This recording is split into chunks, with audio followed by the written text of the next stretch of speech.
Hi, it's JFK assassination researcher Richard Hooke, and this is part two of my video on researcher Howard Donahue's contention that SSA Hickey was a shooter in the follow-up car.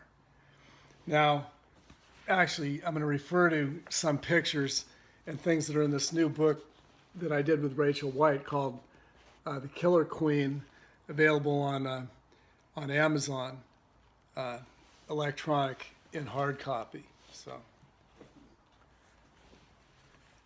this is part two. So just prior, or just past the freeway sign, JFK was still not hit in the head.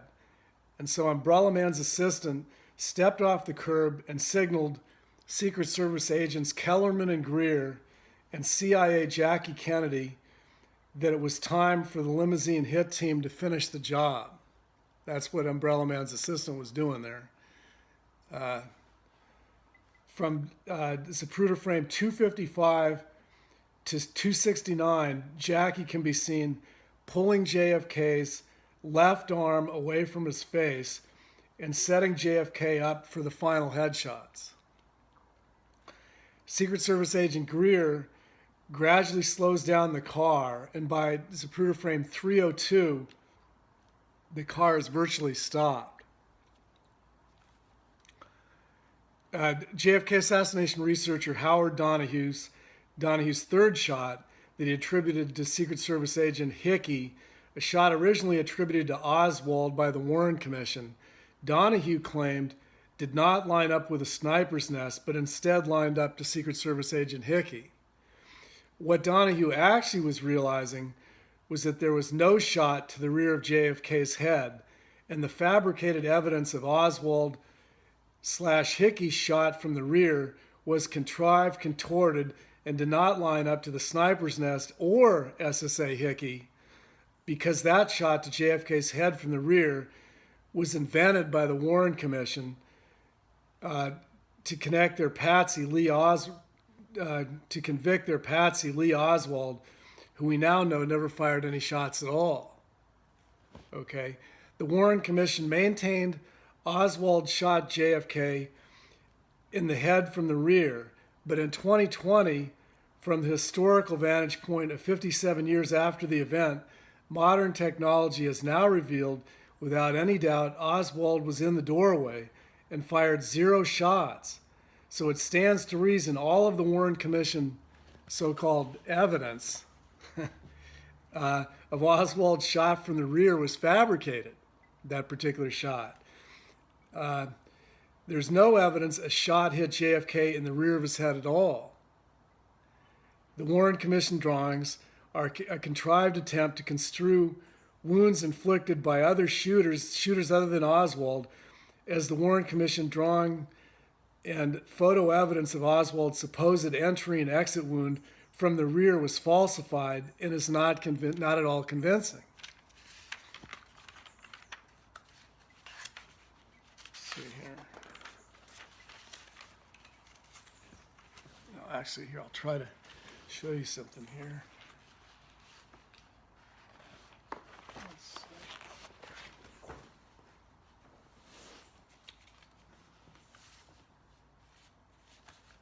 Now, see, this was the basically here. This was the drawing by CIA forensic artist Ida Docks. This is my version of Jackie's shot, but this was the drawing here that they tried to show Oswald shot from the rear. Okay, but I mean that's not the way the wounds in the head were at all. And it kind of combines Jackie's and the shots to his right parietal as to one big open wound with the Harper fragment popping out. But actually, it was like Jackie's shot pushed out that Harper fragment. Then after that, File's shot came in and blew a hole in the right rear. But this was their drawing of Oswald's supposed shot. It was a total invention. And actually, they attempted to back that up with this strange autopsy photo that Rachel White and I have now discovered was taken on Air Force Two, because you can see J.D. Tippit laid out on the bed in the back. And this is JFK. Now, it's my contention that they flipped the photo, okay? They flipped the photo to make it look back up their theory about Oswald. They flipped that photo. Now let's see if I can show you.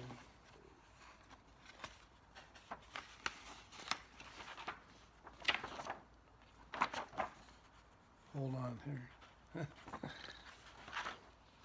See, and actually, it's my contention that this is the way it really was. Here, which it was Jackie's exit, is what it was, and the hole to his right rear was conveniently left off. And you can still see, Tippit up there. But so anyway, I don't know if that helped or not. They fabricated the evidence of Oswald's shot from the rear with a drawing and photo.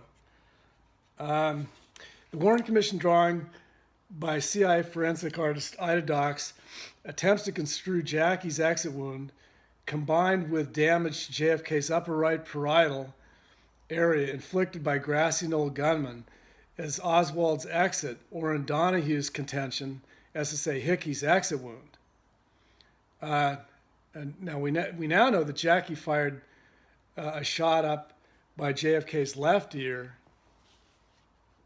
that came out the top of his head. Okay. Yeah,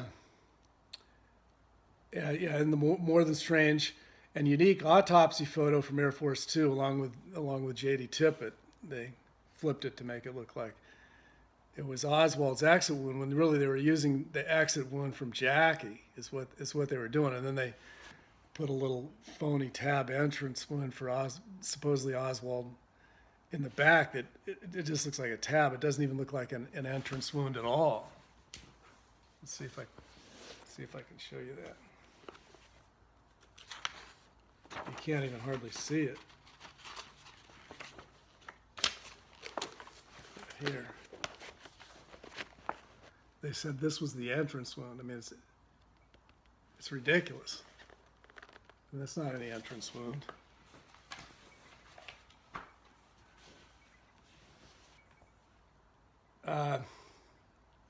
And the more than strange, unique autopsy photo from AF2 alongside J.D. Tippit has been flipped to hide the fist-sized exit wound to the right rear of JFK's head, and again portray Jackie's exit wound as Oswald's or Hickey's exit. As the little tab, they say, is a rear entry wound, is laughable, and surely if Hickey had fired a frangible bullet or any bullet into the rear of JFK's head from such close range at ground level, it would have created a massive exit wound in JFK's face. But nothing came out his face.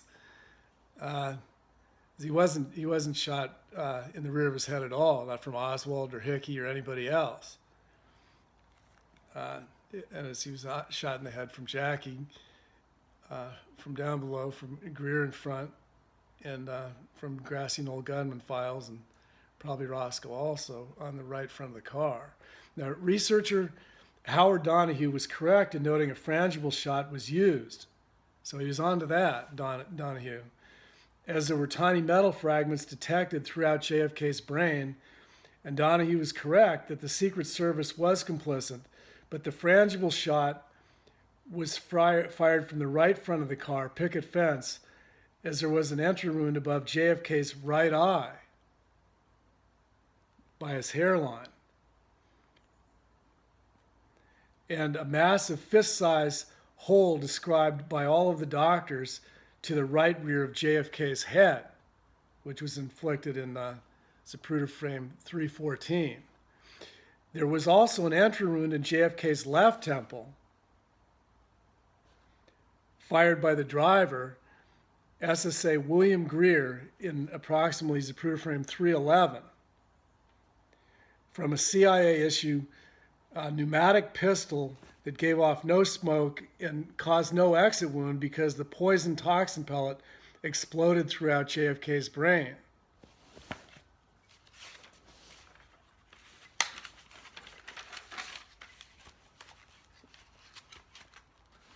And the close range insurance shot we can clearly see in Z313 was fired by Jackie Kennedy up through the lamb chop hand puppet. Now this is, I've posted the pictures many times. You can go look at 313 for yourself. I posted on our Facebook groups many times, and it's in Rachel White in my books, Takedown and the Killer Queen.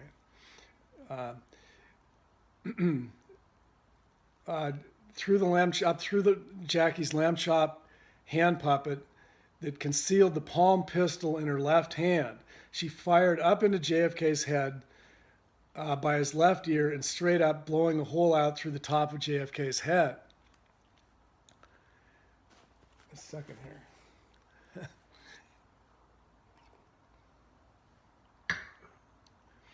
So, coming to the end here. They've got a few new points here now.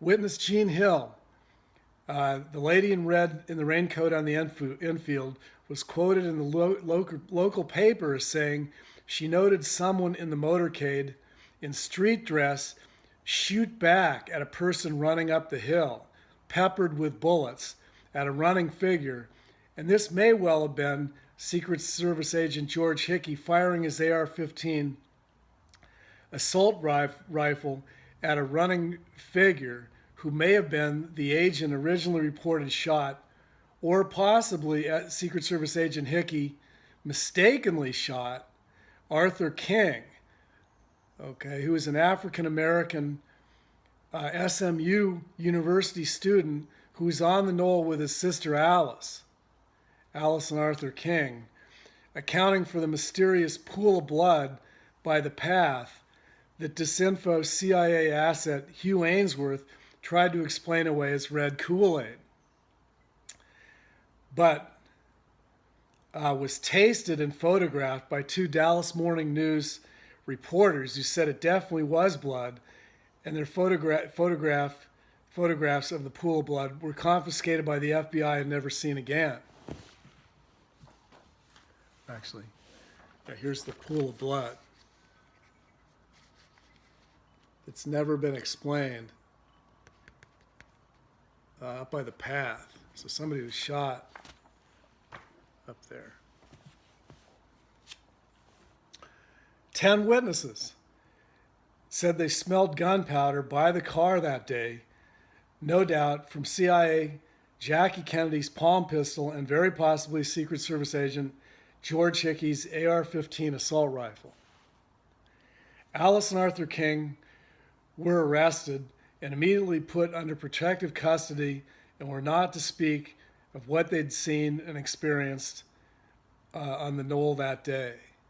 And Alice and Arthur King were never allowed to tell their story of what went on with them. Arthur King, they claim, died shortly a few years later.